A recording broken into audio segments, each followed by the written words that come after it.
Mahanani Minifest Literasi Melek Politik yang tentunya ini dalam rangka memberikan literasi pada anak-anak muda terkait dengan melek politik. Dan juga saya ucapkan terima kasih Bu Nani Sutoyo hari ini juga menemani kami untuk berbincang ngobrol di diskusi bincang politik yang kedua dengan judul Menjaga Martabat Indonesia.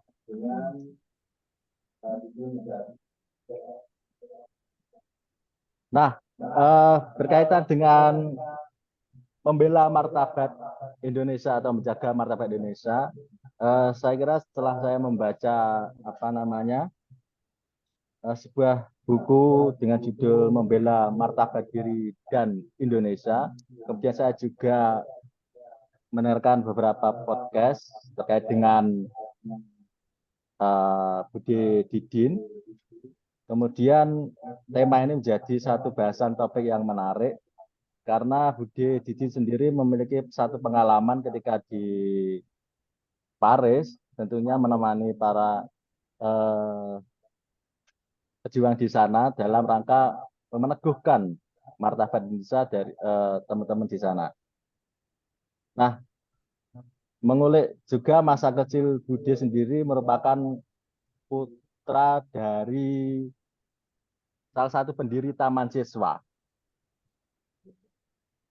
dan memiliki masa kecil yang dekat dengan situasi kesenian. Nah, ini kemudian membuat sensitivitas rasa kemanusiaan Bude merasa lebih meningkat karena dengan adanya kedekatan dengan aktivitas kesenian tersebut. Nah, mungkin untuk mengawali diskusi kita pada malam hari ini, mungkin bisa diceritakan Bude pengalaman masa kecil Bude di Jogja. Terima kasih. Selamat malam kepada semua hadirin ya, teman-teman atau anak-anak mungkin ya, anak-anak saya. Terima kasih sudah diundang di acara ini. Ini merupakan kehormatan untuk saya. Sebelum saya jauh bicara, saya ingin ngoreksi sedikit ya. Bapak saya bukan pendiri Taman Siswa ya. Nanti saya diprotes orang. Bahwa betul ayah saya pernah katakan dia aktif memang di Taman Siswa, bahkan dia pernah menjadi pengurus di Majelis Luhur Taman Siswa di Jogja, tapi bukan pendiri. Hanya dia juga termasuk senior karena waktu itu sering juga mendampingi Ki Hajar Dewantara untuk berkunjung ke beberapa cabang Taman Siswa di Jawa. Itu yang mungkin saya. Jadi saya ini lahir di keluarga sederhana. Bapak ibu saya guru, tentu guru Taman Siswa. Tetapi kemudian ibu saya pada sekitar tahun 60-an ya, pindah ke sekolah negeri untuk mendapatkan yang lebih baik lah, pendapatan yang lebih baik karena di Taman Siswa kecil sekali honornya. Saya menghabiskan masa kecil saya di Jogja. Saya lahir di Malang, tapi masa kecil saya di Jogja. Sekolah di Taman Siswa, SD-nya di Taman Siswa, kemudian tapi saya SMP-nya di SMP Negeri. Nah, bagi saya, di masa kecil saya inilah yang paling melekat ya di ingatan saya. Bagaimana saya merasa bahagia sekali sekolah di Taman Siswa. Karena entah itu karena DNA saya atau bagaimana, tetapi waktu itu lingkungan Taman Siswa itu menurut saya waktu di Taman Kanak-Kanak sampai kelas 6 itu sangat menyenangkan ya. Karena di Taman Siswa sistem pendidikannya itu tidak saja mengenai pendidikan akademis, tapi juga masalah kesenian. Jadi kalau kita di sekolah Taman Siswa itu, karena kita di Jawa tentu saja ya, belajar nembang, belajar nari, belajar nabuh gamelan, apalagi ya. Kalau sastra ya kita baca puisi, nulis puisi kalau bisa. Ada majalah dinding tentu saja, menggambar, kerajinan tangan. Kerajinan tangan itu berbagai macam ya. Ada dari triplex, dari kertas, dari lempung ya. Pokoknya di Taman Siswa tuh guru-guru senimannya juga lengkap gitu ya menurut saya. Sehingga bagi saya sekolah di SD waktu itu tuh menyenangkan sekali bagi saya. Juga jangan lupa kita juga belajar ini ya bahasa Jawa ya. Bahasa Jawa Kromo, Kromo Inggil, menuliskan Hono Coroko, dan dilengkapi dengan tentu saja buku-buku bacaan berbahasa Jawa. Nah, dengan latar belakang itu mungkin itu terbawa sampai saya dewasa. Kebetulan saya di Jogja juga tinggal di sebuah kampung namanya Joyonegaran, yang di situ tuh tinggal beberapa seniman cukup besar ya, misalnya Pak Widayat, Pak Surono, Joni Trisno, ada beberapa lagi yang saya nggak ingat ya, Sudarso saya kira. Kemudian di dekat rumah saya juga ada suatu rumahnya Mbah Bekel gitu kita panggilnya, itu tempat dia punya pendopo dan ada untuk latihan menari setiap sore malah. Dan Taman Siswa dari rumah saya juga nggak jauh, hanya kira-kira 500 meter. Taman Siswa mungkin ada yang kenal, sekolahnya itu di depan tuh ada pendopo besar begitu ya, berupa pendopo. Nah, di situ juga ada kegiatan setiap hari itu ada untuk latihan menari. Bergantian diatur kelas ini hari apa, kelas itu hari apa. Tetapi bahwa menari itu menjadi pelajaran wajib waktu itu, seingat saya.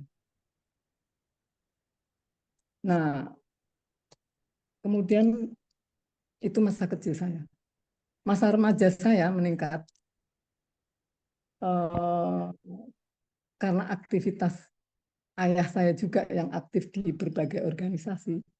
Saya berkenalan dengan beberapa kakak-kakak saya yang aktif di IPI, ada di Lekra, karena di rumah itu ada ayah ibu saya itu menerima indekos gitu ya, menerima mahasiswa-mahasiswa yang indekos di rumah. Nah itu dari beberapa mahasiswa tuh ada yang anggota CGMI, ada yang GMNI. Nah dari pergaulan itulah saya dari kecil terbiasa menerima atau mendengar lah ya, kalau mereka itu diskusi atau apa ya, zaman itu belum ada handphone ya, jadi mereka intens setiap sore pasti ada yang datang teman-temannya merencanakan membuat kegiatan ini, kegiatan itu. Nah, saya sebagai anak-anak waktu itu ya mungkin nguping atau bagaimana atau tidak secara sengaja. Nah, dari situ timbul berkembang saya juga ikut kegiatan-kegiatan tadi. Kegiatan kalau kegiatan kebudayaan, bagaimana? Masih masih bisa diterima suara saya? Masih. Iya, gambarnya kok hilang.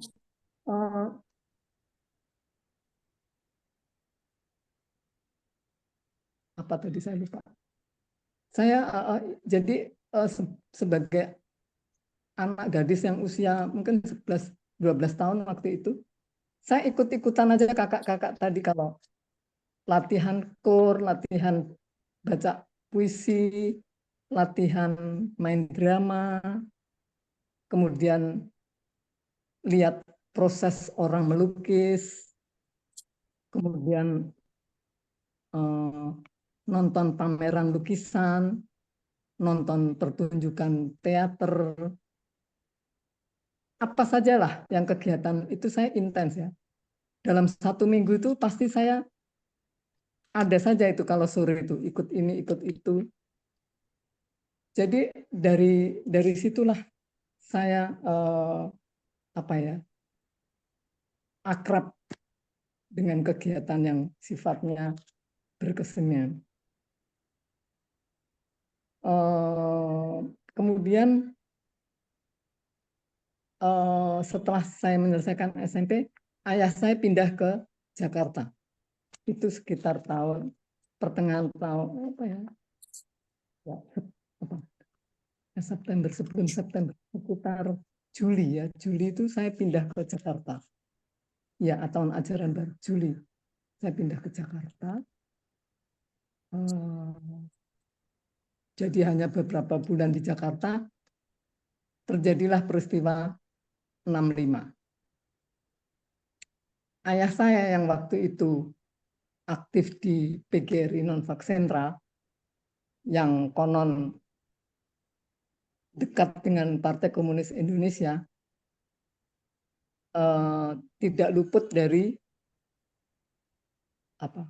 Tidak luput dari inceran militer ya waktu itu. Ya. Kebetulan kami tinggal di daerah di Rawasari yang terkenal dengan kantong merah, karena di situ banyak sekali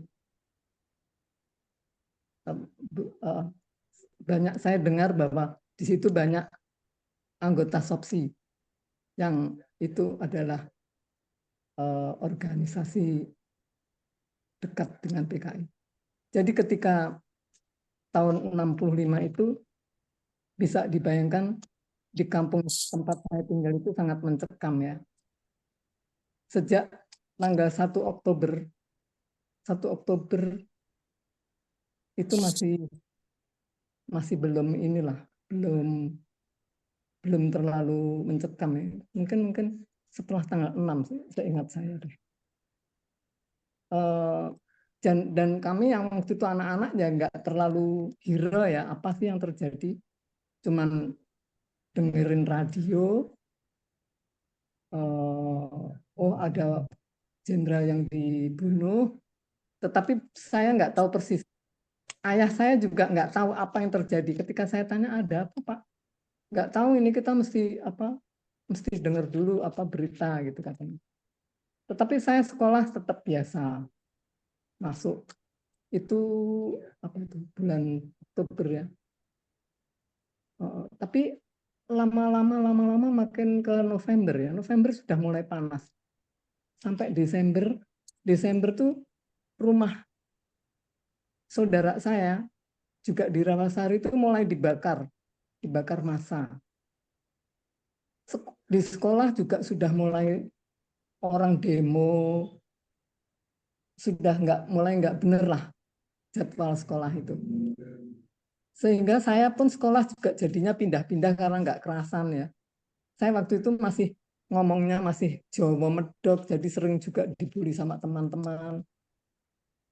Jadi saya nggak betah. Saya mula-mula sekolah di daerah Gambir. Kemudian bapak saya pindah ke dekat rumah di Rawasari.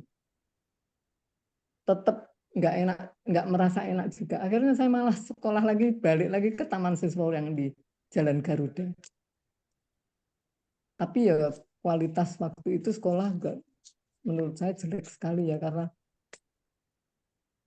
situasinya nggak benar ya. Jadi saya merasakan bahwa periode SMA itu bagi saya tidak ada yang menarik kecuali perasaan yang mencekam ya, karena bapak saya sebetulnya bulan Oktober itu sudah diambil, ibu saya juga, tetapi nggak lama ya, cuma berapa hari kembali lagi ke rumah. Kemudian saya ingat Desember tanggal 6 itu yang agak drama ya. Subuh itu rumah kami diketok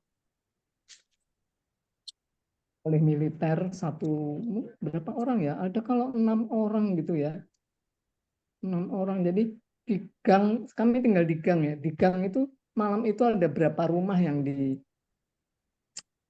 didatengin militer itu.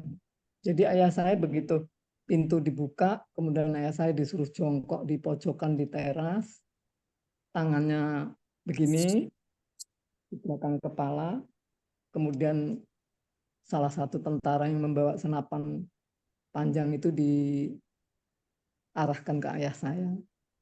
Nah waktu itu saya sendiri saya ya shock. Tapi adik saya yang kecil, saya punya adik 3 ya. Yang perempuan itu nangis, mungkin nangis ya takut tentu saja. Adik saya yang laki-laki yang kecil-kecil mungkin karena baru bangun gitu nggak sempet nangis, tapi jadi apa ya, semacam kayak kaget gitu. Ibu saya juga masih bisa menahan diri. Militer yang lain itu apa sih namanya, mengobrak-abrik rumah lah, mencari, nggak tahu apa yang dicari, dokumen atau apa mungkin ya.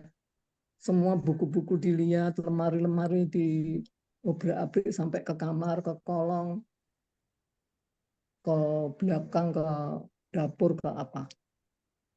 Waktu itu belum ada yang diambil barang. Tetapi bapak saya yang diambil. Bapak saya dibawa, entah kemana kami nggak tahu waktu itu. Yang jelas malam itu kami tidak bisa menyelesaikan tidur. Waktu itu kira-kira jam berapa ya? Jam 2 gitu deh. Sampai jam 2. Nah, ibu saya waktu itu masih ngajar di SD di dekat rumah. Paginya ibu masih ngajar seperti biasa, tetapi saya tahu pasti dia juga gelisah, kepingin tahu di mana bapak ini berada. Lalu ibu saya menghubungi teman-teman yang kira-kira kenal bapak dan kira-kira senasib dengan bapak. Kira-kira ada yang bisa bantu nggak? Kira-kira ada di mana bapak? Artinya diambil oleh tentara dari apa ya namanya, komando mana. Akhirnya pada hari yang ketiga bapak diambil itu ibu mendapatkan alamat ke Kodam militer di lapangan Banteng.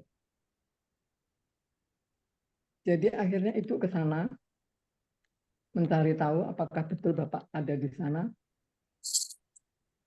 Tapi kata militernya itu betul bapak ada di sini, tapi nggak bisa ditemui.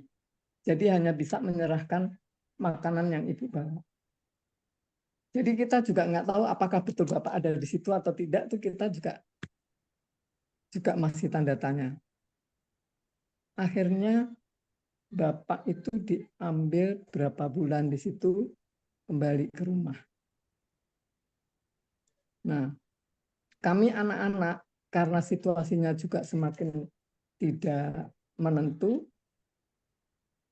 akhirnya kakak saya yang waktu itu kelas 3 SMA juga jadi ada problem bagaimana bisa menyelesaikan sekolah. Akhirnya dikirimlah oleh ayah saya, kakak saya ke Surabaya, adik saya ke Malang, yang dipertahankan untuk menemani ibu saya dan menjaga adik-adik yang 2 orang yang kecil-kecil.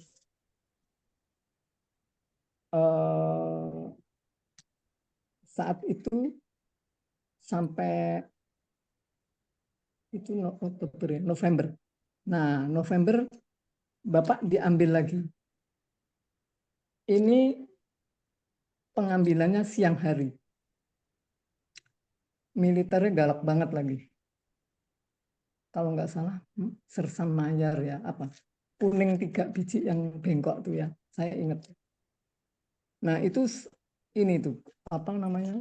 Dia lebih dramatis karena semua barang-barang yang ada di rumah, hampir semua, sampai mesin tik, sampai kalau buku, album, semua tuh dokumen pribadi di rumah, nggak tahu itu ada buku apa saya nggak tahu, sampai koper-koper pun diangkut, nggak tahu dibawa kemana. Jadi bapak saya juga termasuk diangkut ya. Nah di situ bapak saya diparkir, nggak tahu itu waktu itu sebelum ke Salemba, nggak tahu deh, saya lupa ya. Di mana dulu, apa di Keramat 5, apa di Koti, di mana tuh. Tapi pokoknya gitulah. Jadi tidak langsung dimasukkan ke penjara, tetapi biasanya gitu di screening dulu di mana baru ke itu. Akhirnya kita tahu bapak ditaruh di penjara Salemba. Nah di penjara Salemba agak bisa lunak daripada kalau bapak saya ditahan di satu tempat yang misalnya tempat Koti. Waktu itu Koti itu kayak apa sih, kantor intel gitu, atau ada tuh kantor di Kebayoran Lama gitu. Kalau di Salemba itu problemnya cuma kalau ngirim makanan seringkali tidak sampai utuh ke bapak gitu aja. Entah siapa yang ngambilin, tapi begitulah. Tetapi kita bisa mengirim 3 kali seminggu. 3 kali seminggu artinya kalau kita mampu, kalau kita nggak mampu ya.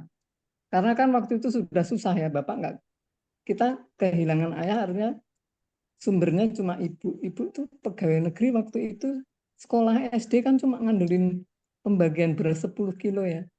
Gaji berapa sih waktu itu? Jadi hidup kami sangat-sangat mepet. Mau minta tolong kepada siapa juga susah, karena kita sebagai orang yang dianggap PKI waktu itu sudah nggak punya harapan untuk minta tolong kepada saudara atau teman atau siapapun, tetangga malah jadi tukang tunjuk untuk menangkap orang-orang yang dianggap PKI. Jadi singkat cerita, saya menyelesaikan SMA yang juga waktu itu diperpanjang jadi 1,5 tahun ya, karena on-run tadi. Jadi juga nggak karu-karuan, mau kerja apa dengan cuma lulusan SMA. Mau sekolah pun susah, kan harus ada surat bebas atau bersih lingkungan. Bersih lingkungan itu artinya berapa ya? 2 ke atas, 2 ke samping, kiri kanan, 2 ke bawah, itu harus bersih, nggak ada tidak tersangkut PKI. Nah, untuk itu kan kita mesti dari RT RW ya, polisi. Nah, RT RW kan pasti tahu kita siapa. Jadi sulit sekali. Kita memang dalam situasi yang sangat sulit. Oleh karena itu waktu itu satu-satunya cara ya kalau nggak jualan ya apa ya? Ya menjual tenaga. Entah jadi pembantu, entah jadi buruh jahit atau apa. Nah, saya ditolong oleh tante saya yang punya konveksi. Saya ikutlah menjadi buruh jahit di situ.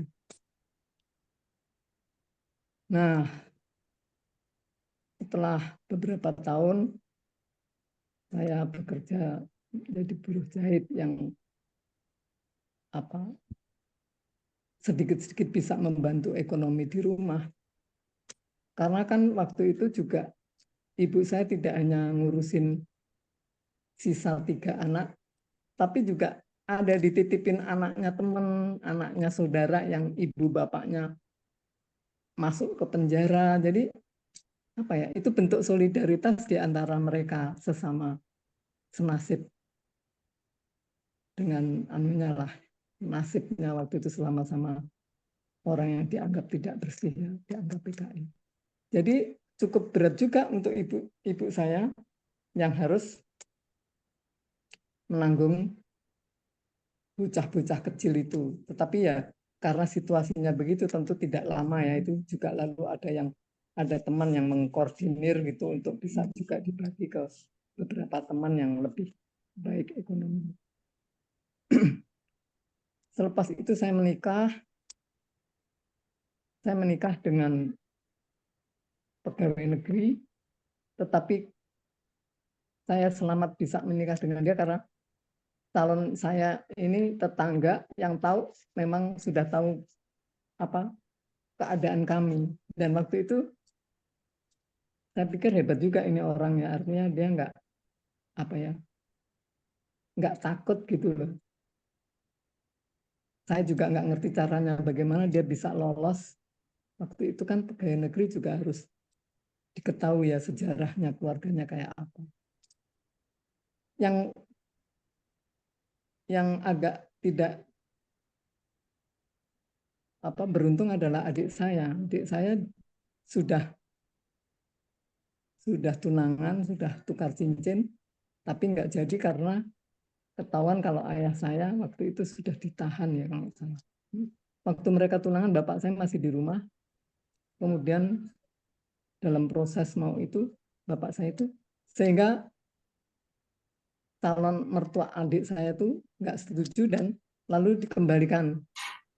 Adik saya dikembalikan ke ibu saya. Jadi nggak jadi. Nah, kemudian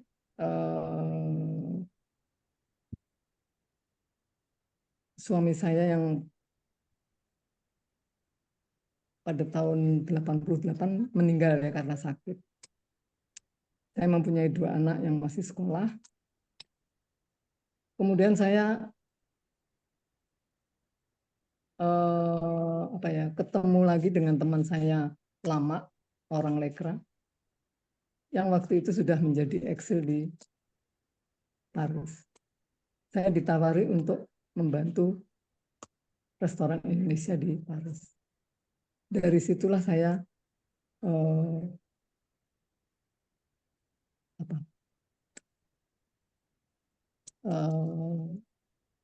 mendapat kemudahan izin untuk bisa keluar, mendapatkan visa bisa keluar Paris. Mungkin sampai di sini dulu cerita saya, mungkin kepanjangan nanti. Baik, Bude. Nah, ketika di Paris ini, saya kira Koperasi Indonesia ini menjadi satu topik yang menarik karena melihat bagaimana catatan perjuangan para saudara kita di Paris sana, di Koperasi Indonesia ketika ini kan koperasi yang sangat unik. Atau kalau kata Bang Ali, di sini para pekerja bisa selain bekerja bisa ngobrol soal filsafat, sosiologi, politik atau apapun itu. Selain itu dari sisi yang lain, menurut saya koperasi ini sangat holistik karena di sana ada unsur ekonomi, ada unsur pendidikannya, ada unsur budayanya karena melihat bagaimana pengelolaan selain soal makanan juga soal produk budaya dan aspek lainnya. Nah, mungkin bisa diceritakan Bude bagaimana perjuangan ketika di Koperasi Restoran Indonesia ini. Memang unik ya restoran ini ya. Restoran yang dikelola oleh bukan orang yang pintar masak atau ahli ya, tetapi orang-orang yang politikus gitu loh. Jadi sebetulnya disitulah justru letak keunikannya ya. Jadi restoran itu didirikan tahun 84 dengan latar belakang bahwa kami para eksil ini ingin hidup mandiri, bukan hidup dari bantuan pemerintah Prancis. Dan memang pemerintah Prancis berbeda dengan pemerintah Jerman atau Belanda memperlakukan para asilumnya ya, para peminta suaka politik. Jadi kalau di Belanda misalnya itu nggak kerja pun dia mendapatkan bantuan cukup bagus ya untuk bisa hidup layak, bisa sewa rumah lebih bagus atau lebih layak daripada kami yang ada di Paris. Jadi waktu itu pemerintah Prancis hanya memberikan kursus bahasa Prancis dan sedikit, hanya berapa bulan ya, untuk keterampilan apalah yang sebagai modal untuk membiarkan kami untuk mencari penghidupan. Nah, setelah melalui proses panjang diskusi antara beberapa teman, maka diputuskan membuat koperasi restoran. Mengapa kok diambil bentuk koperasi? Karena menurut mereka bentuk koperasi itulah yang paling adil ya waktu itu. Karena kan kami orang-orang itu kan ideologinya memang ideologi sosialis ya. Jadi bagaimanapun membuat suatu aktivitas harus disesuaikan dengan ideologi mereka. Tentu sulit sekali pada awalnya ya, karena kami tidak punya ahli masak. Kemudian modal untuk menyewa tempat juga tidak murah dan tidak mudah ya mencari tempat yang sesuai dengan keinginan kita. Oleh karena itu beberapa teman ini menyebar mencari kemungkinan-kemungkinan yang terbaik dan terjangkau oleh kemampuan ekonomi kami waktu itu. Tentu kami juga punya teman-teman orang Prancis asli yang sudah dibina sejak sebelum kami tinggal di Prancis. Jadi kita punya semacam sesama, kan teman-teman ini aktivis semua ya, aktivis LSM atau aktivis partai atau aktivis kebudayaan Lekra atau aktivis buruh. Jadi mereka punya jaringan yang sifatnya internasional. Jadi kami waktu itu dengan jaringan internasional inilah mendapat kemudahan untuk bergerak, untuk mencari kesempatan lah di negeri orang. Tanpa mereka memang mustahil ya, susah juga kami akan mendapatkan izin usaha misalnya, atau mendapatkan tempat yang dianggap sesuai untuk menjadi restoran. Belum lagi modal juga kita mendapat bantuan dari beberapa teman, juga beberapa organisasi di Prancis, organisasi kemanusiaan kan ada di Prancis ya. Nah dari situlah akhirnya berdirilah restoran. Dengan susah payah restoran mencoba untuk bisa berkembang. Tidak mudah memang. Tapi kami dibantu oleh teman dari Belanda yang pintar masak, seorang ibu untuk menjadi tukang masak dan mengajari kami masak. Tapi karena ibu ini juga punya keluarga di Belanda, tentu tidak bisa selama-lamanya tinggal di Paris. Kemudian ganti, cari orang yang lain. Waktu itu dapat yang laki-laki ya kalau nggak salah. Ganti dia, juga ngajari kami. Akhirnya lama-lama kami bisa, lalu dilepas. Jadi istri dari salah satu pengurus yang berasal dari Minangkabau itulah yang akhirnya menjadi chef di restoran Indonesia. Tentu di dalam pelaksanaannya dibantu oleh yang lain-lain sebisa mungkin waktu itu. Nah, pembagian kerja di restoran ini tentu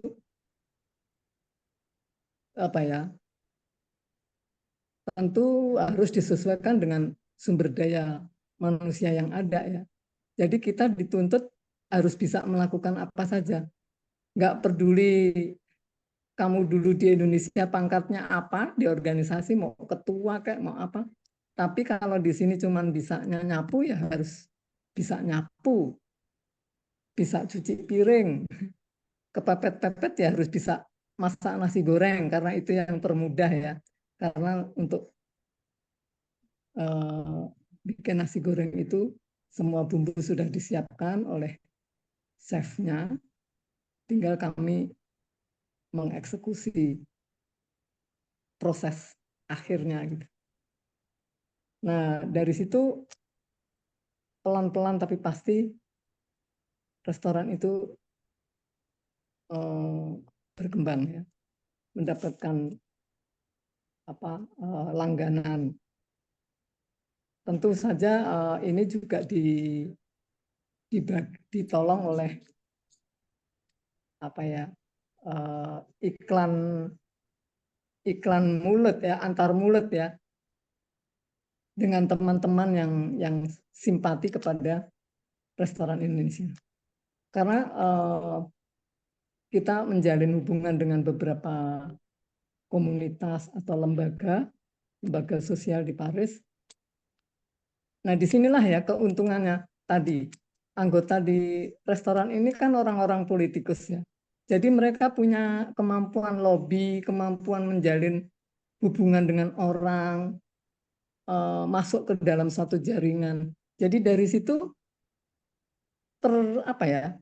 terjalinlah atau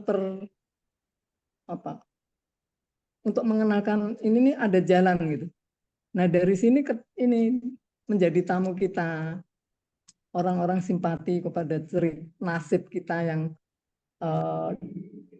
pasportnya diambil sehingga nggak bisa pulang. Kan orang-orang Eropa ini ya umumnya generous ya murah hati gitu loh. Mereka punya jiwa solidaritas kemanusiaan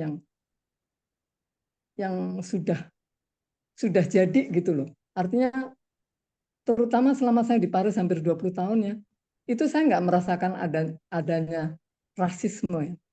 Mereka sudah nggak mikir lagi, itu sudah kelar perbedaan warna, perbedaan agama, di sana sudah kelar, nggak ada tuh. Justru kalau kita rasis itu pasti dikecam dan itu sangat malu ya kalau kita dicap sebagai rasis.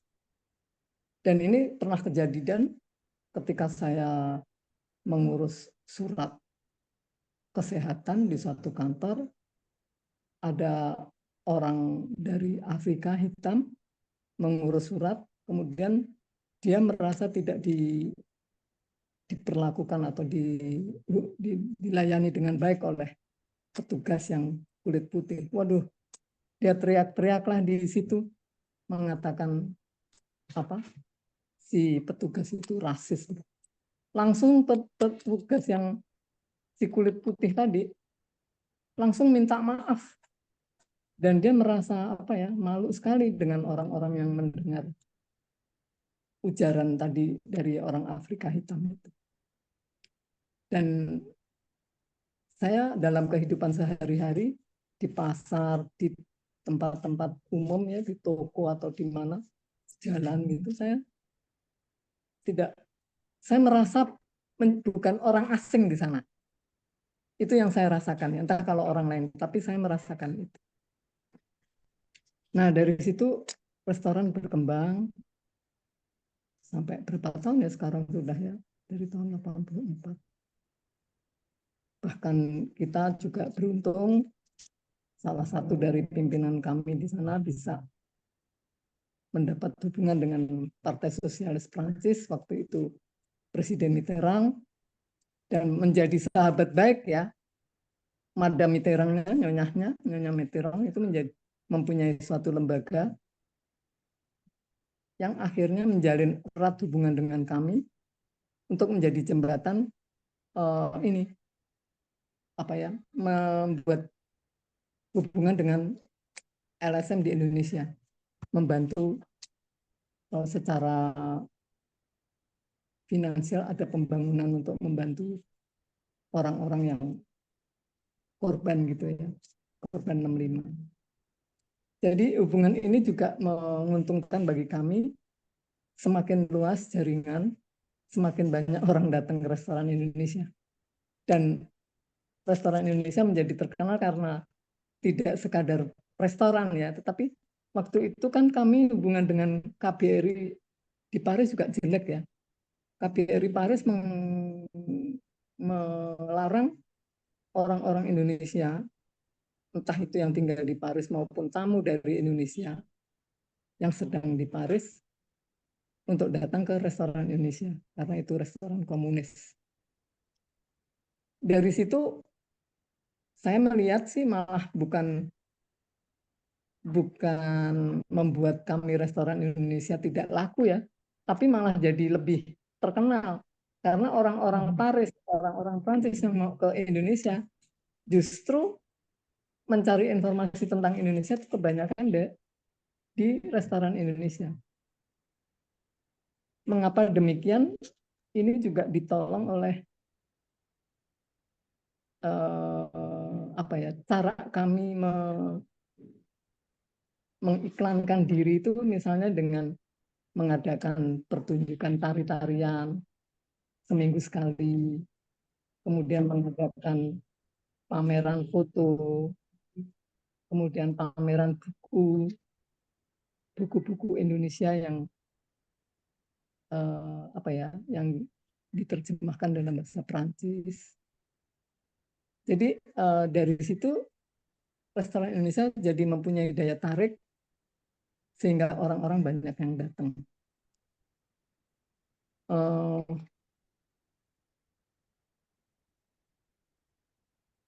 Pembagian kerja tadi sudah ya, pembagian kerja tentu tadi disesuaikan dengan kemampuan kita. Kalau yang pintar masak ya masak, kalau yang nggak terlalu pintar ya membantu, misalnya penanggung jawab di ruangan depan, artinya dia harus bisa meramu kopi, membuat teh, dan menyuguhkan minuman lain.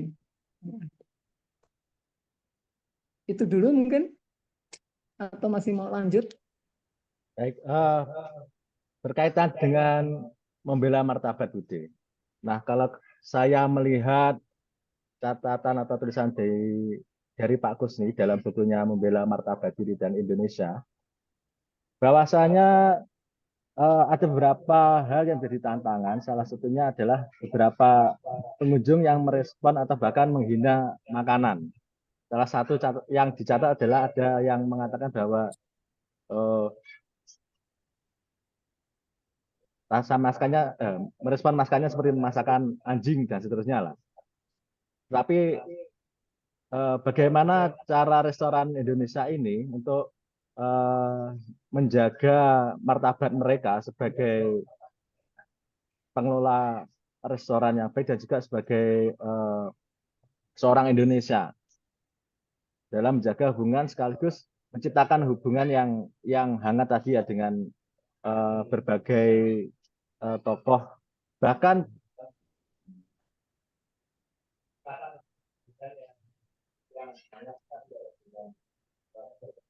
Dengar saya. bahkan sampai pengunjung ini bisa berkunjung ke dapur, ya.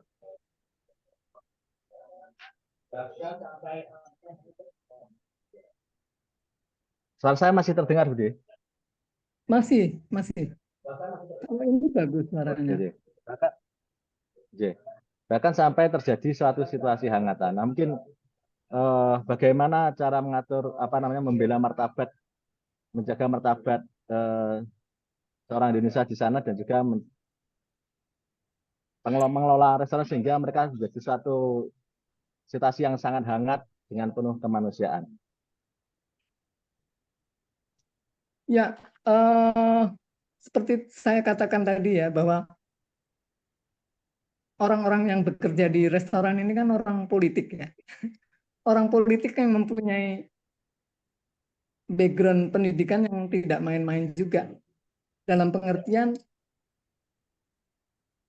berangkat ke Indonesia itu rata-rata mereka sudah S1 ya.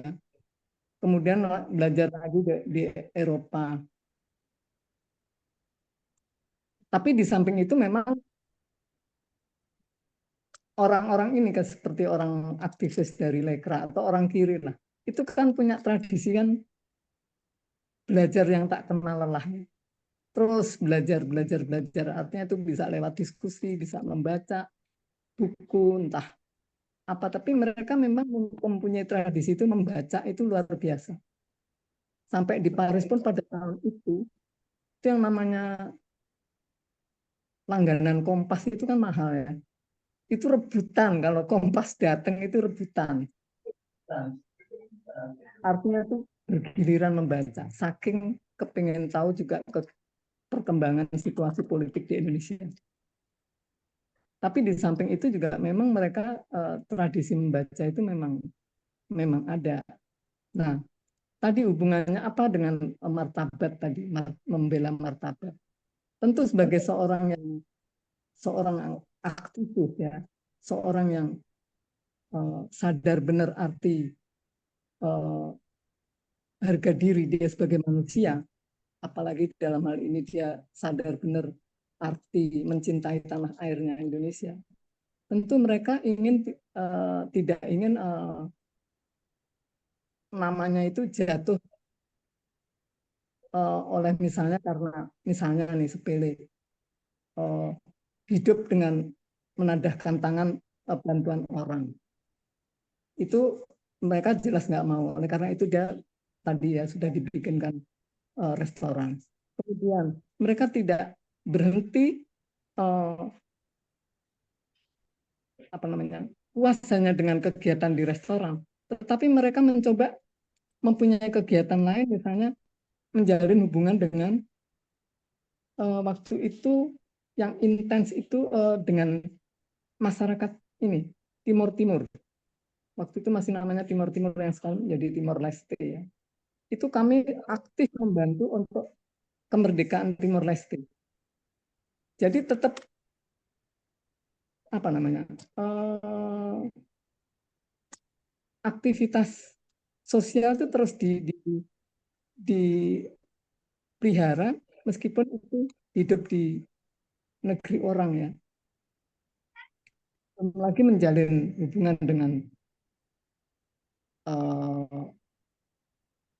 apa lembaga-lembaga yang sifatnya sosial, yang berhaluan kiri itu juga terus dipelihara sehingga apa dari situlah kita memperlihatkan bahwa kita ini bukan bangsa yang apa yang nggak ada harganya gitu, nggak ada nilainya.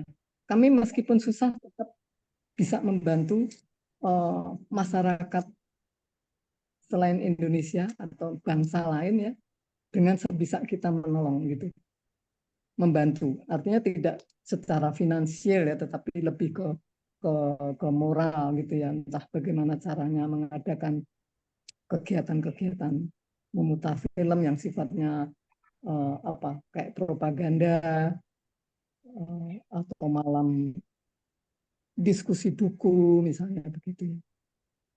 Nah dari situlah terbentuk image bahwa kami orang-orang di restoran Indonesia itu bukan orang yang sekedar mencari makan doang gitu ya, tetapi juga melakukan sesuatu untuk kemanusiaan. Saya kira itu salah satunya. Baik, Budi. Sebelum saya membuka pertanyaan ke teman-teman, saya ingin ada respon dulu dari Bu Nani terkait dengan menjaga martabat. Apa Mas? Mungkin Nggak kedengaran? sebelum saya membuka pertanyaan untuk teman-teman, mungkin saya ingin ke Bu Nani dulu, Bu Nani Sutoyo, nggih. Mungkin ada respon terkait dengan membela martabat Indonesia. dalam konteks ini ya. Halo, Bu Nana. Sebelumnya saya ingin memperkenalkan diri kepada Budi Satwati. Sebetulnya kita sudah beberapa kali ketemu loh, Bu. Iya. Saya anak buahnya dulu. Mungkin Ibu lupa. Terakhir kita ketemu di Sentul. Sentul. Waktu pertemuan Dialita. Ya. Oh, ya, dengan Dialita. Ya. Jadi memang dunia ini ternyata sempit juga. Ya. Jadi begini, kalau peristiwa 65 dan apa yang dialami oleh Ibu Budi ini dilihat dari martabat Indonesia, saya kok ini ya prihatin karena peristiwa ini merupakan suatu tragedi. Kalau menurut saya ini subjektif. Suatu peristiwa tragedi yang dilakukan terhadap sesama warga negara sendiri. Itu. Jadi di dalam hal ini saya melihat adalah bagaimana suatu masalah dalam hal ini peristiwa 65 ini didekati dan dilihat secara dalam tanda kutip sederhana, hitam putih, kalah menang, salah benar, yang ditujukan kepada pihak-pihak yang dianggap berseteru. Tetapi dalam pelaksanaannya dan dalam kenyataannya terjadi penangkapan, pembunuhan massal, pemenjaraan tanpa adanya suatu pengadilan yang benar-benar dilakukan. Nah, aspek ini sepertinya bukan dianggap sebagai sesuatu yang penting kalau kita ingin menyelesaikan masalah ini. Disinilah sebetulnya letak kesadaran, kalau menurut saya martabat kita sebagai bangsa. Kalau kita lihat sejarah bangsa-bangsa besar di dunia ini, tidak ada sejarah tanpa tragedi. Tetapi bangsa-bangsa tersebut bisa menyelesaikan dengan cara masing-masing.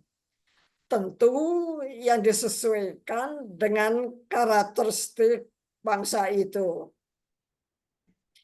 Kita bisa lihatlah Chili, Argentina, Afrika Selatan, lalu negara-negara lain bahkan ini. Tapi kenapa kita nggak bisa? Ada sesuatu di sini yang kalau menurut saya sebetulnya terkait dengan rasa salah dan rasa malu sebagai bangsa. Punya tidak kita ini mengakui kesalahan yang terjadi? Ini adalah untuk mendudukkan kejadian ini dalam perspektif dan kedudukan yang lebih objektif. Yang dalam hal ini, kembali lagi, ini adalah pandangan subjektif saya, merupakan suatu masalah dalam proses pembelajaran kita sebagai bangsa. Kalau saya melihat 1945 itu titik tolak kita mulai menulis sejarah kita sendiri sebagai bangsa Indonesia. Sebelumnya sejarah kita tentu lebih banyak ditulis oleh ilmuwan asing.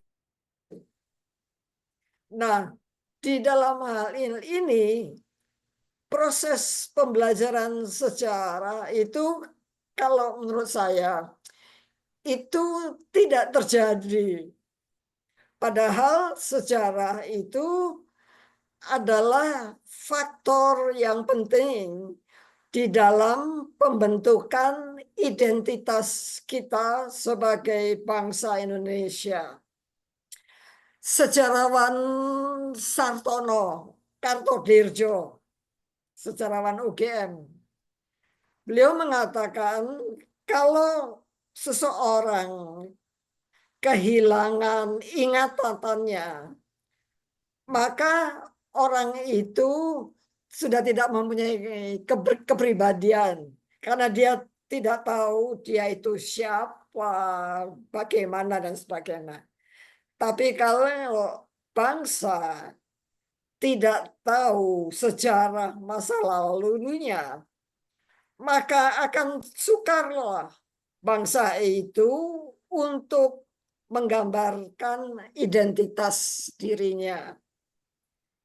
Nah, tentu di dalam proses kita menjadi satu bangsa sejak 1945, tentu banyak sekali pandangan-pandangan yang berasal dari luar yang di dalam hal ini mempengaruhi cara berpikir para pendiri bangsa, para politisi, elit penguasa, dan mereka yang bersibuk diri dengan pembentukan dan pembangunan negara ini.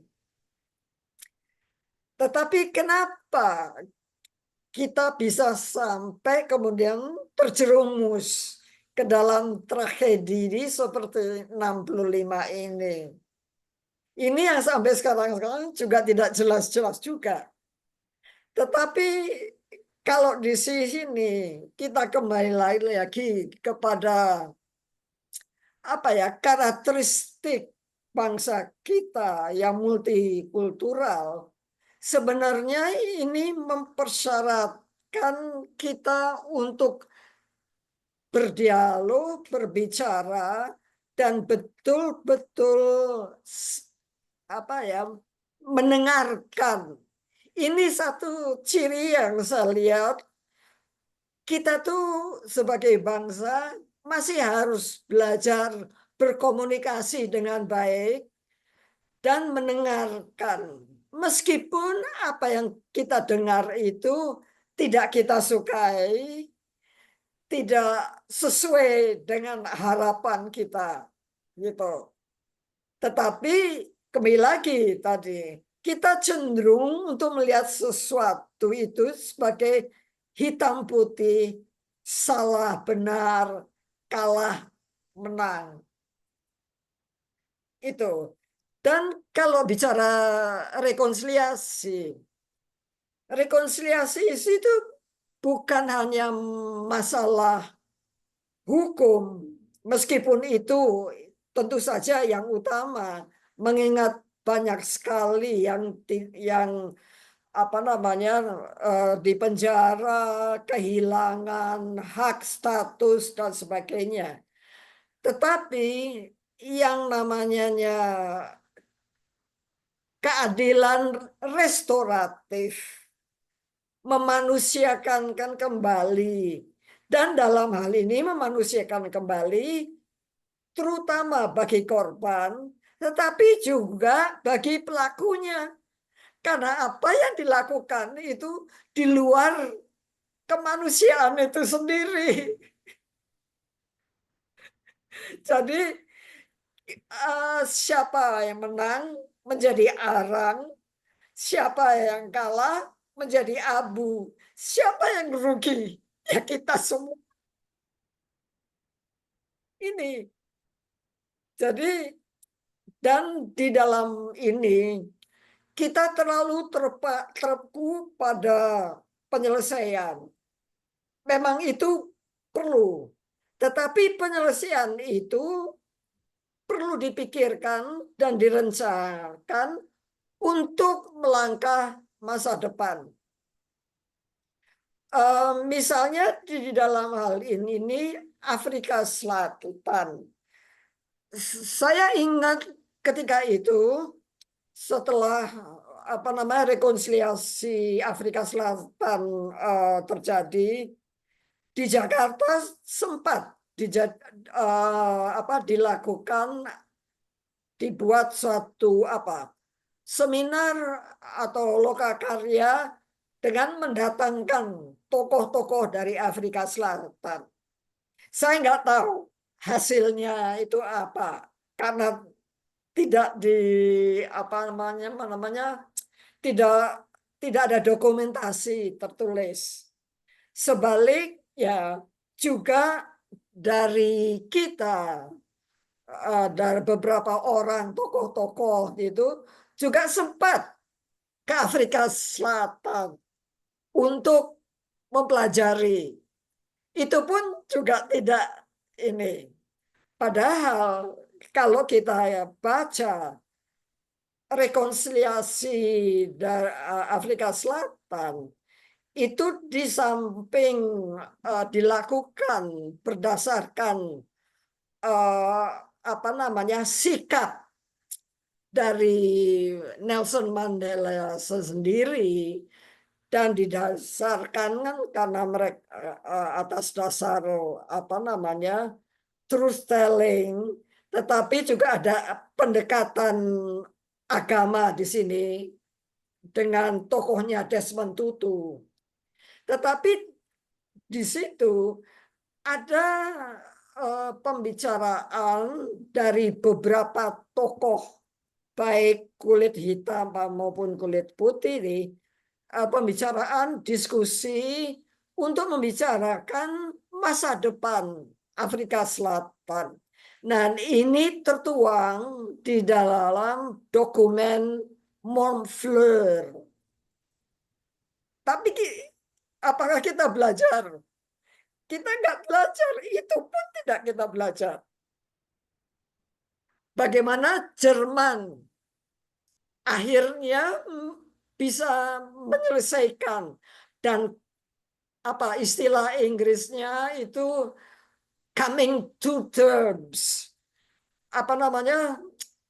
menerima masa lalu mereka yang gelap. Tapi mereka kemudian berusaha untuk memproses masa lalu ini dengan melalui pembelajaran sejarah. Ini yang kalau kita lihat, kita masih cenderung kepada yaitu kondisi konflik, friksi. Padahal di dalam hal ini sebetulnya itu bisa dilakukan kalau kita ingat generasi muda, anak keturunan, dan masa depan. Mau diapakan? Bagaimana masa lalu mau kita serah terimakan kepada masa depan, kepada generasi sekarang? Itu kalau kita sadari itu secara langsung maupun tidak langsung, terutama bagi mereka yang mempunyai kesadaran sejarah dan hati nurani, itu terkait dengan martabat kita sebagai bangsa. Martabat ya, Pak Fahmi, bukan martabak. Itu saya rasa. Baik, terima kasih Bu Nani atas responnya terkait dengan martabat. Kita akan buka satu pertanyaan untuk teman-teman yang hadir di sini ya. Mungkin dari teman-teman ada respon pertanyaan.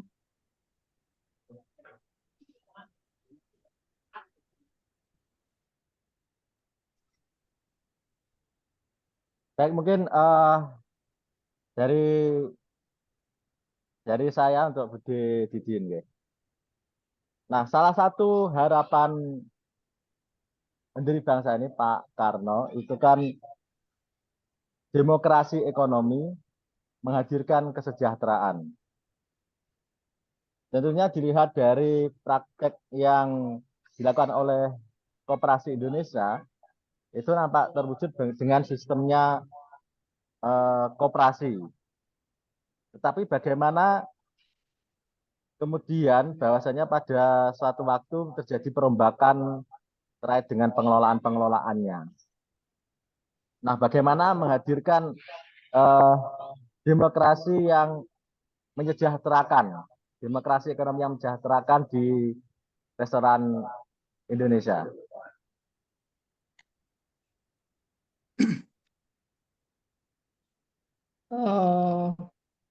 Di Perancis ada peraturan bahwa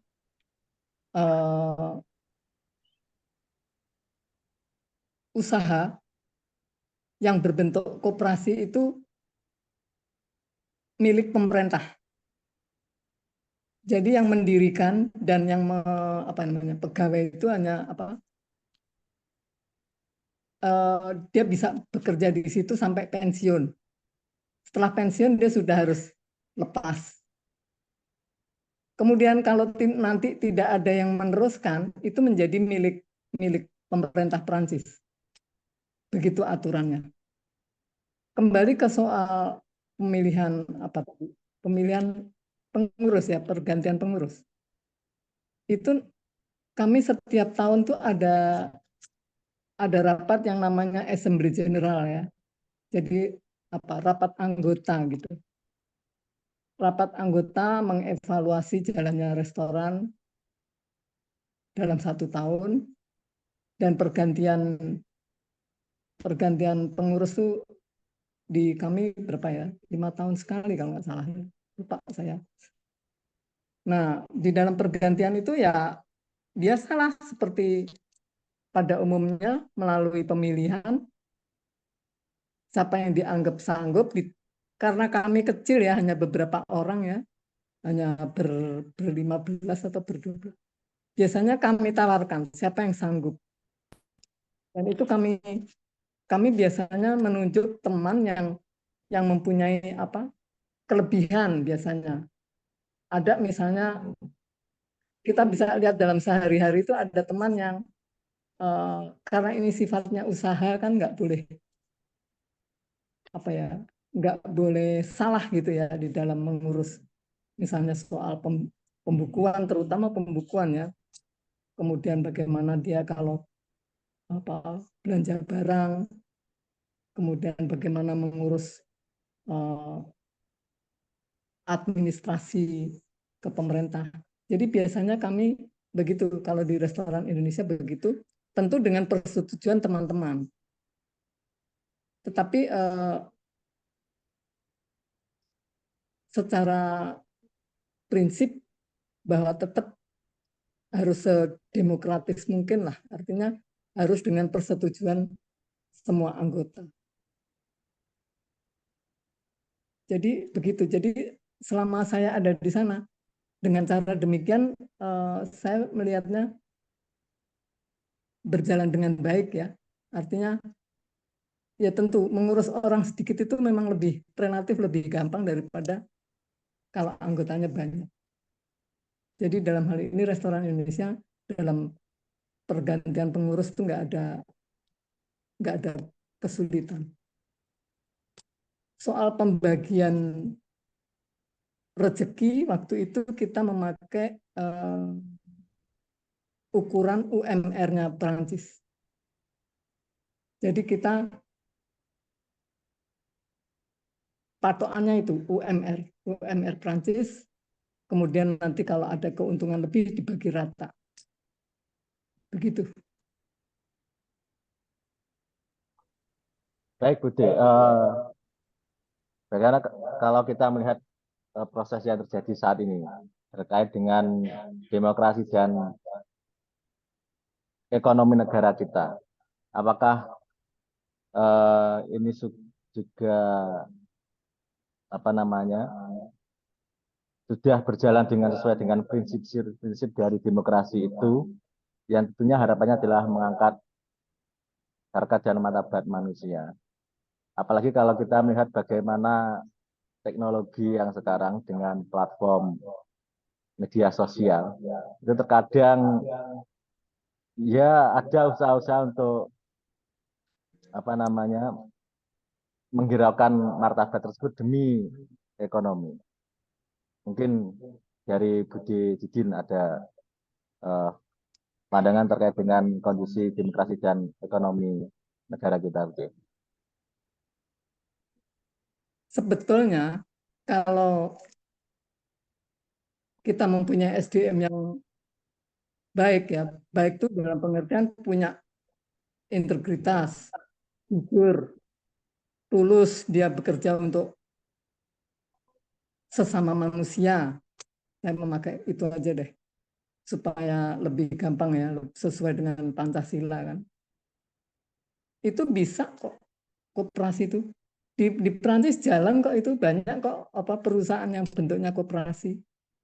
Hanya tadi ya tuntutannya memang dari anggota itu memang satu tuh jujur,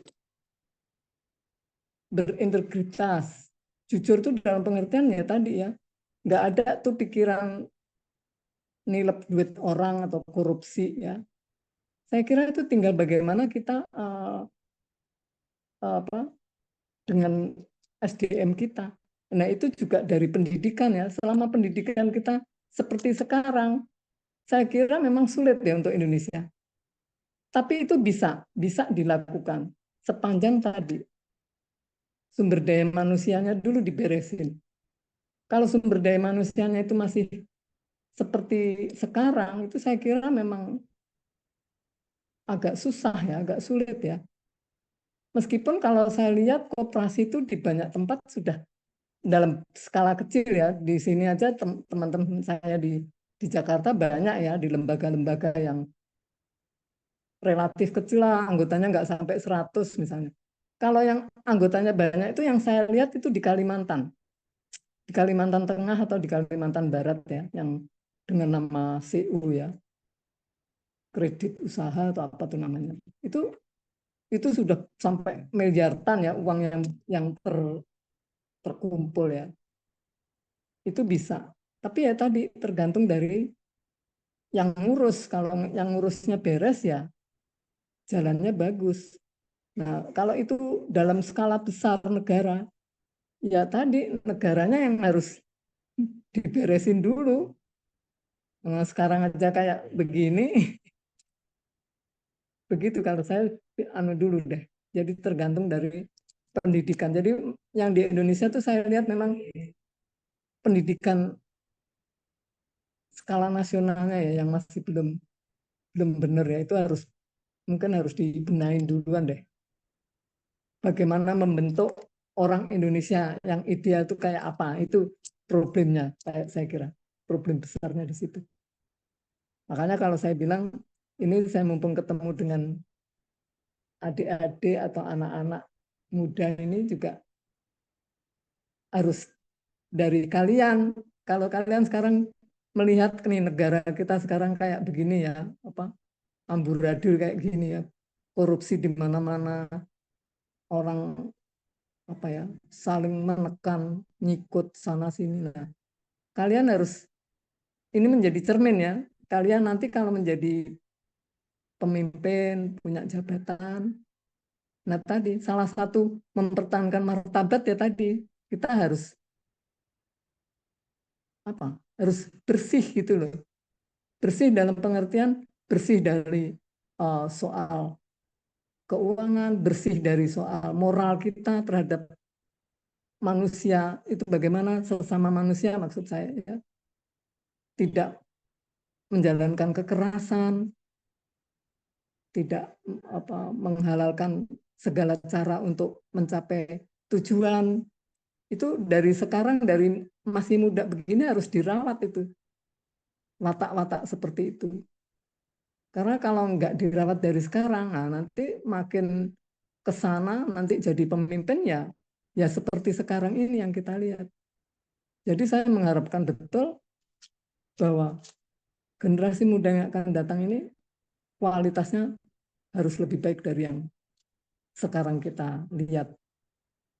Mungkin itu. Mungkin ada satu pertanyaan mungkin dari teman-teman, respon. Selamat malam dari GPAN. Saya ingin bertanya, menjaga martabat Indonesia itu artinya kan menjaga harga diri Indonesia. Nah, sedangkan yang kita tahu akhir-akhir ini kan agak lucu ya bagaimana pemerintahan di Indonesia, terus mungkin melanjutkan dari pertanyaan Mas Fahmi tadi yang mengejek makanan. Nah, itu dari beberapa sumber saya membaca orang yang memakai makanan itu malah diangkat menjadi duta kuliner kalau nggak salah. Nah, terus kata Bude tadi, jika kita menjadi pemimpin nanti, kita harus menjadi orang yang bersih untuk menjaga martabat Indonesia. Nah, sedangkan saat ini saya kan belum menjadi apa-apa. Saya hanya orang biasa. Bagaimana saya saat ini, cara saya untuk menjaga martabat Indonesia. Itu. Terima kasih. Soal makanan tadi ya, saya sendiri malah lupa ya, apa benar ada orang ngomong begitu ya. Siapa yang ngomong saya juga nggak jelas, itu yang ngomong orang Indonesia atau orang Prancis ya. Tapi bagi saya waktu itu sih, kalau ada orang ngatain begitu sih soal kecil ya. Bagi kami, karena banyak orang membuli yang lebih berat daripada itu. Artinya dibully dari segi misalnya pikiran, soal cara kita berpikir. Dia membuli dari soal politik misalnya. Nah itu lebih berat, itu biasanya kita mereaksi dengan juga keras ya. Tapi kalau soal makanan, kita buktikan bahwa tamu kita tetap banyak, tamu-tamu yang bahkan waktu itu kita bisa sombong ya. Waktu saya sebelum meninggalkan ya, saya meninggalkan Paris itu tahun 11 ya. Sebelum itu hanya ada 3 restoran atau 2 restoran deh di Prancis itu, restoran Indonesia. Kami boleh menepuk dada bahwa kami makanan yang paling enak, paling orisinil ya rasanya. Yang lain-lain itu sudah agak agak turun lah anunya tuh. Rasa Indonesianya masih kurang. Itu mungkin itu menjadi policy dari pemiliknya untuk mereduksi rasa Indonesia disesuaikan dengan taste-nya orang bule atau gimana kita nggak tahu. Tapi kalau untuk tamu-tamu orang Indonesia, kami kan di restoran itu punya buku yang namanya livre d'or ya. Livre d'or itu buku yang bisa dituliskan para kliennya untuk menuliskan kesan-kesannya. Nah, sepanjang saya tahu, yang saya baca itu buku itu ada puluhan buku ya. Dari tahun lahir 84 sampai tahun 11. Itu saya kok yang menghina itu kok kayaknya nggak ada yang dari segi rasa.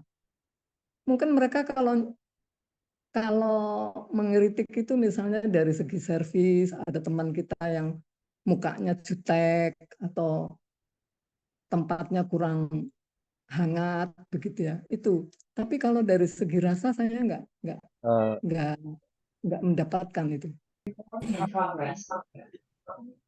Jadi saya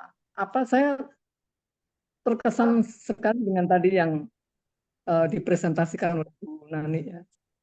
Jadi untuk menjaga martabat itu memang perlu satu kebesaran hati, kebesaran jiwa untuk tadi ya menerima pikiran orang meskipun itu tidak kita setujui atau tidak kita senangi.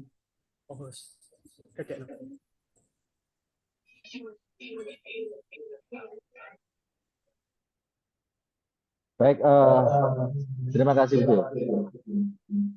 Mungkin untuk mencai diskusi kita ini, mungkin pesan untuk teman-teman muda ini, Bude. Karena begini, kita kemarin diskusi bincang buku, terus bincang politik, bincang buku lagi. Kita masih menemukan banyak praktek-praktek politik yang menyimpang. Dan ini nampaknya kok membuat beberapa teman ini agak pesimis. Ya, mungkin pesan untuk anak muda untuk agar tetap optimis kepada Indonesia, untuk membangun juga ikut optimis membangun Indonesia dan juga berproses dalam demokrasi kita. Ya, saya ingin ke paparannya Ibu Nani tadi ya. Saya setuju ya. Jadi memang ini penting sekali ya untuk generasi muda ya. Belajar dari masa lalu kita. Belajar dari sejarah itu yang penting. Konteks sejarah harus menjadi menjadi dasar ya untuk kita melihat apa sih yang terjadi sesungguhnya. Nah, itu untuk itu kita harus tadi belajar sejarah, kemudian kita mengolah ya. Dari olahan tadi kita bisa menganalisa apa sih yang terbaik untuk mencari jalan keluar. Jadi anak muda sekarang memang harus PR-nya banyak banget gitu ya. Belajar dan jangan lelah belajar. Belajar itu artinya nanti menjadi modal kita untuk melihat sesuatu itu nggak hitam putih gitu loh. Apapun itu kita mesti terima, kemudian diolah mana yang kira-kira cocok dengan prinsip yang kita pegang. Jadi nanti tidak keliru ya di dalam kita membuat pilihan. Kalaupun kita sudah memilih itu, kita bisa menanggung konsekuensi apapun gitu loh. Jadi jangan kita terus lari dari konsekuensi itu. Ya, maksudnya gitu. Jadi harus legowo gitu loh, harus punya jiwa besar. Orang salah itu hak. Tapi dari kesalahan kita memperbaiki kesalahan. Itu yang baik begitu. Jadi belajar dari rentetan peristiwa, misalnya katakan kalau kita belajar dari tonggaknya itu 65 ya, 65 ke sini itu kan banyak sekali ya, terjadi peristiwa-peristiwa kekerasan yang luar biasa ya. Dari 65 kemudian Orba, kemudian 98 sini itu kan kita bisa banyak belajar, sampai Pilpres kemarin tuh kita banyak sekali yang bisa kita pelajari. Nah, itu anak-anak muda tidak boleh cuek ya, tidak boleh tidak memperhatikan itu. Kalau kalian kepingin punya negara yang besar, itu harus belajar dari di luar kamu belajar ilmu-ilmu yang memang menjadi spesialisasi, tapi politik atau sejarah itu harus dipelajari supaya negara ini nggak makin nggak makin apa ya, nggak makin jelek gitu loh, nggak makin memalukan. Kalau sekarang ini kan terus terang aja ya, kalau kita lihat apa publikasi luar itu juga kita tuh menjadi negara yang demokrasinya mundur, ekonomi juga kita belum tahu, katanya sekarang kita masih baik-baik saja. Tapi kan kalau melihat perang itu, coba deh, perang itu sekarang malah lebar kemana-mana. Libanon itu sekarang malah remuk ya kan, sementara Ukraina dengan Rusia belum selesai. Itu kan akan imbasnya ke kita. Nanti kalau misalnya orang Eropa yang sekarang juga sudah mulai bangkrut, terus nggak bisa beli barang kita, atau sebaliknya kita nggak bisa beli pangan dari Ukraina misalnya, kan kita masih apa ambil tepung untuk membuat Indomie itu kan dari luar negeri. Kita nggak punya industri tepung, bukan industri, nggak punya ladang tepung, ladang gandum. Jadi kita juga tergantung dari negara luar. Ini nanti akan berpengaruh pada ekonomi Indonesia. Jadi kita jangan enak-enak sekarang. Wah, masih bisa ini, masih bisa itu. Beras aja kita impor. Bagaimana? Makanya saya setuju sekali ada gerakan di Jakarta ya, sudah banyak teman-teman saya itu berusaha untuk swasembada pangan dengan cara berkebun kecil-kecilan. Itu juga sudah sangat sangat, kalau saya tanya, kalau hanya untuk memenuhi keluarga kecil Bapak Ibu dengan 2 anak itu punya 2 pot timun, 2 pot tomat, 2 pot cabai, itu sudah sambal itu udah nggak usah beli gitu loh. Jadi saya pikir dari kalian anak muda ini yang harus mempunyai apa ya, membuka jendela kepala kita ini lebih luas, lebih lebar, supaya banyak yang kita bisa serap, kita bisa pelajari, sehingga itu berguna untuk nanti ke masa depan kalian. Kedua, belajarlah masalah-masalah yang apa ya, lebih mengutamakan masalah kemanusiaan. Jangan lagi terjadi pembunuhan yang sifatnya genosid. Jangan lagi ada kekerasan-kekerasan yang sifatnya di rumah tangga. Jadi dari situ itu nanti kalau gerakan itu apa ya, kesadaran itu tertanam, itu saya kok yakin ya dunia ini akan aman. Saya sendiri yang merasakan ya seperti apa menjadi eksil yang serba, bukan eksil lah, sebagai korban, maaf ya saya ini, sebagai korban yang serba terbatas gerak hidup saya, mau ngapa-ngapain itu susah gitu ya. Akibat kebijakan politik yang keliru saya melihatnya, itu salah besar ya, itu tidak manusiawi, itu udah menyalahi sila kedua dari Pancasila. Jadi kalau kita memang sudah memegang Pancasila sebagai apa pegangan hidup kita, cobalah kita berlaku atau bertindak sesuai dengan Pancasila. Jadi tolong ini diterjemahkan seluas-luasnya ya, kayak apa yang namanya kemanusiaan atau kerja-kerja manusiawi itu kayak apa, itu coba diterjemahkan sendiri secara luas. Nanti akan ketemu ya, oh kayak apa sih? Itu akan menjadi apa? Suatu ilmu sendiri yang punya arti luas dan sangat bermanfaat untuk kehidupan kita sebagai manusia. Saya kira itu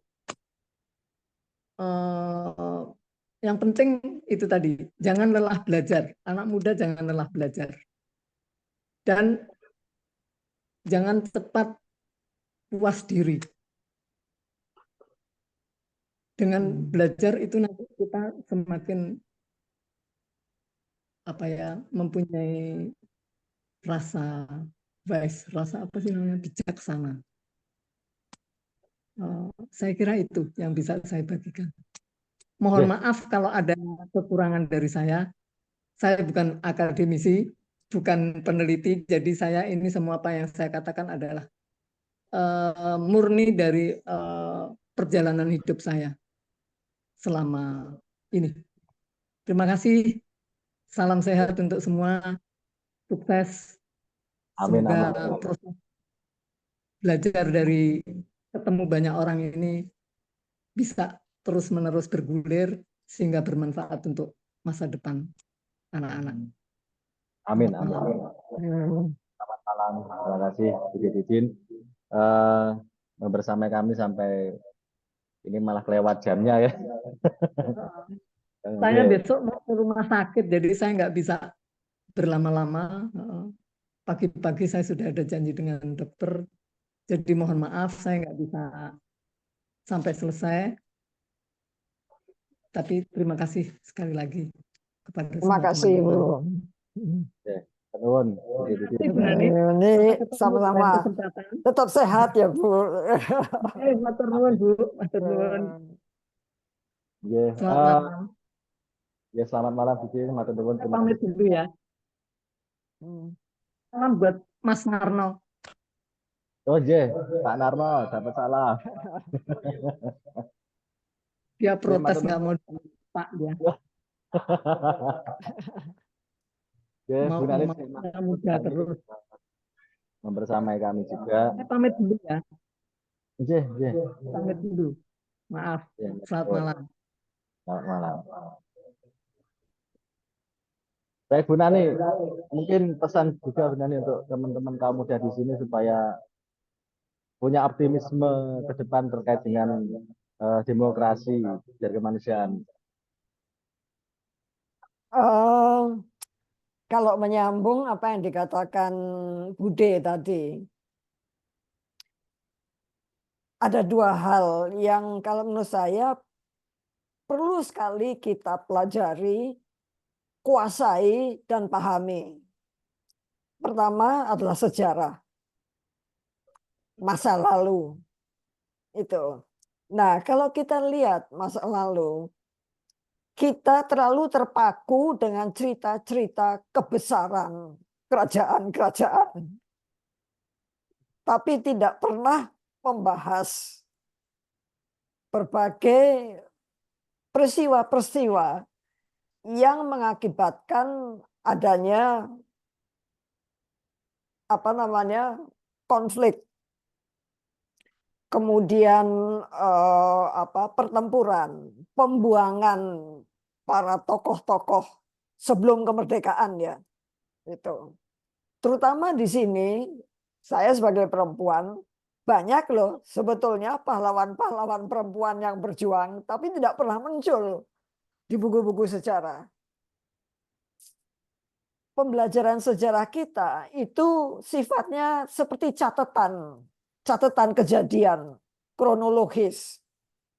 Apa yang terjadi, siapa tokohnya, lalu terjadi pemberontakan atau pertempuran dan kemudian pembasmian dan sebagainya. Penuh kekerasan. Nah, ini yang dalam hal ini saya catat. Sejarah kita itu penuh dengan kekerasan. Sehingga di dalam hal ini sebenarnya itu kalau secara dari teori psikologi sosial, teori proses belajar sosial, pada akhirnya kita belajar kalau kita berbeda pendapat hingga sampai timbul pertentangan, konflik, penyelesaiannya apa? Kekerasan. Dan kemudian penghukuman. Perhatikan kalau dalam bahasa Inggris, perbedaan arti antara law, hukum, dengan punishment, hukuman. Tapi bahasa Indonesia kita hanya mengenal satu kata, hukum. Padahal ada bedanya. The rule of law dengan punishment. Ini kita sepertinya membaur. Pokoknya ini ada aturan yang kalau dilanggar atau apa terus langsung dihukum. Itu menjadi suatu kebiasaan. Itu. Yang kedua, suatu gambaran psikologis mentalitas bangsa.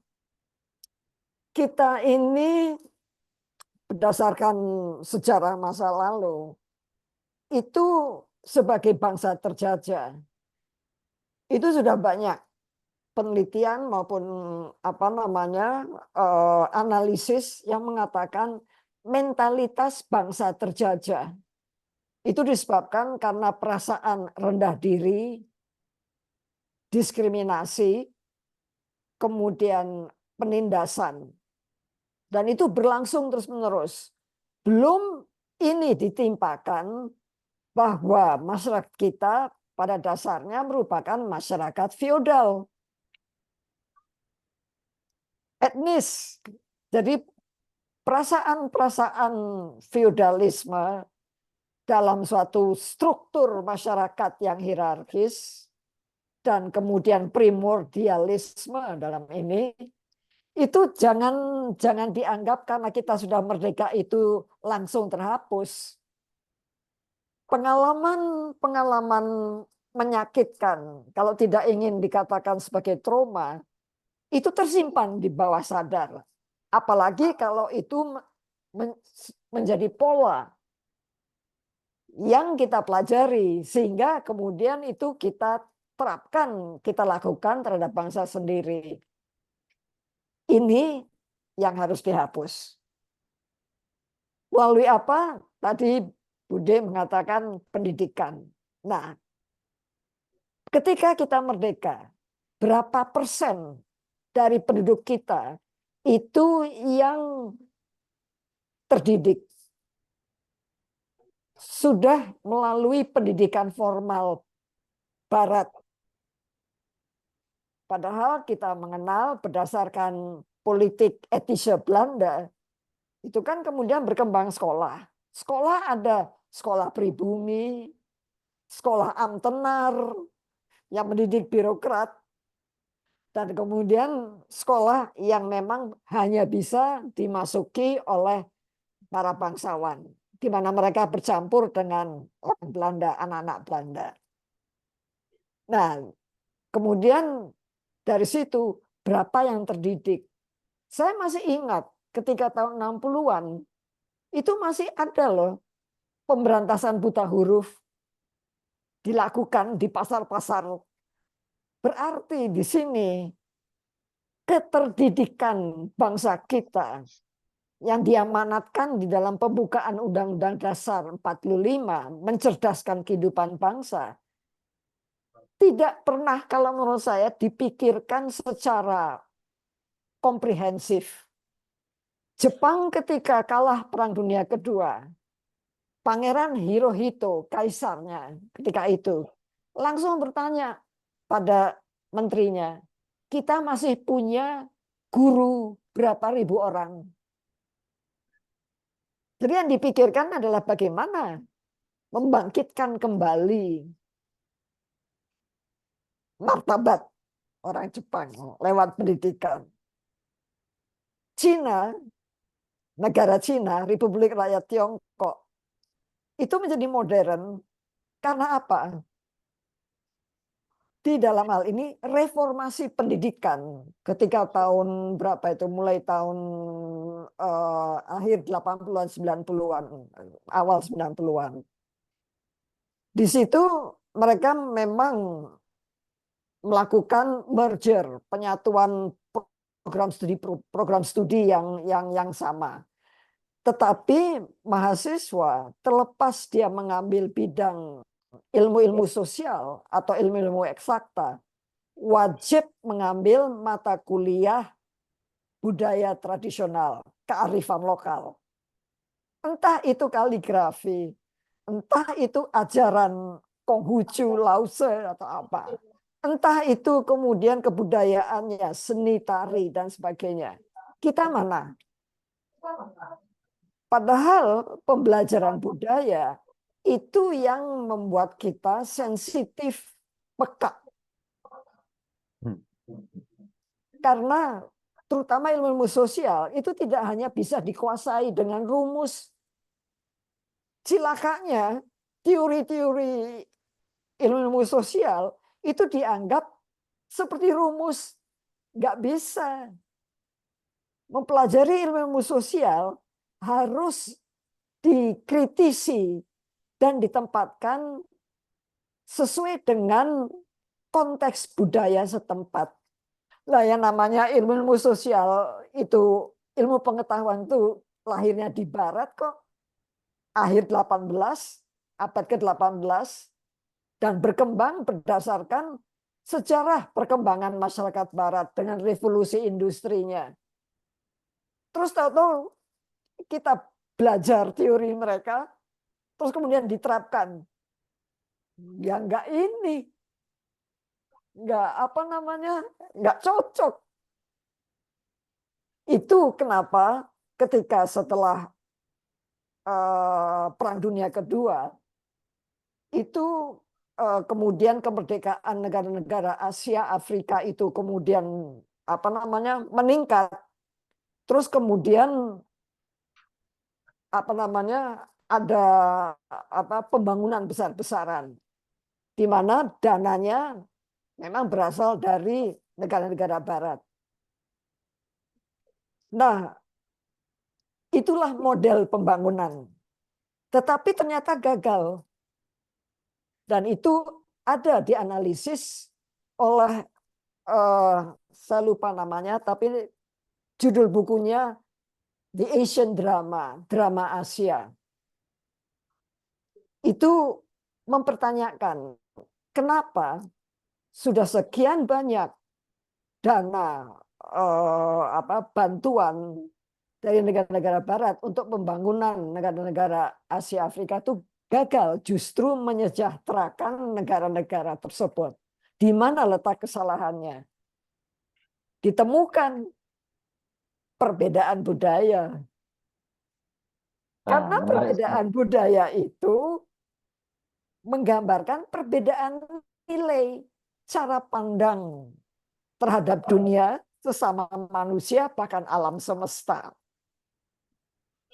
Lah, kalau orang Jawa, ya pandangan hidupnya itu bisa ringkas menjadi satu kalimat, dadi wong. Apa artinya dadi wong? Apakah material? Apakah status? Apakah pangkat? Apakah gelar? Nah, itu dia.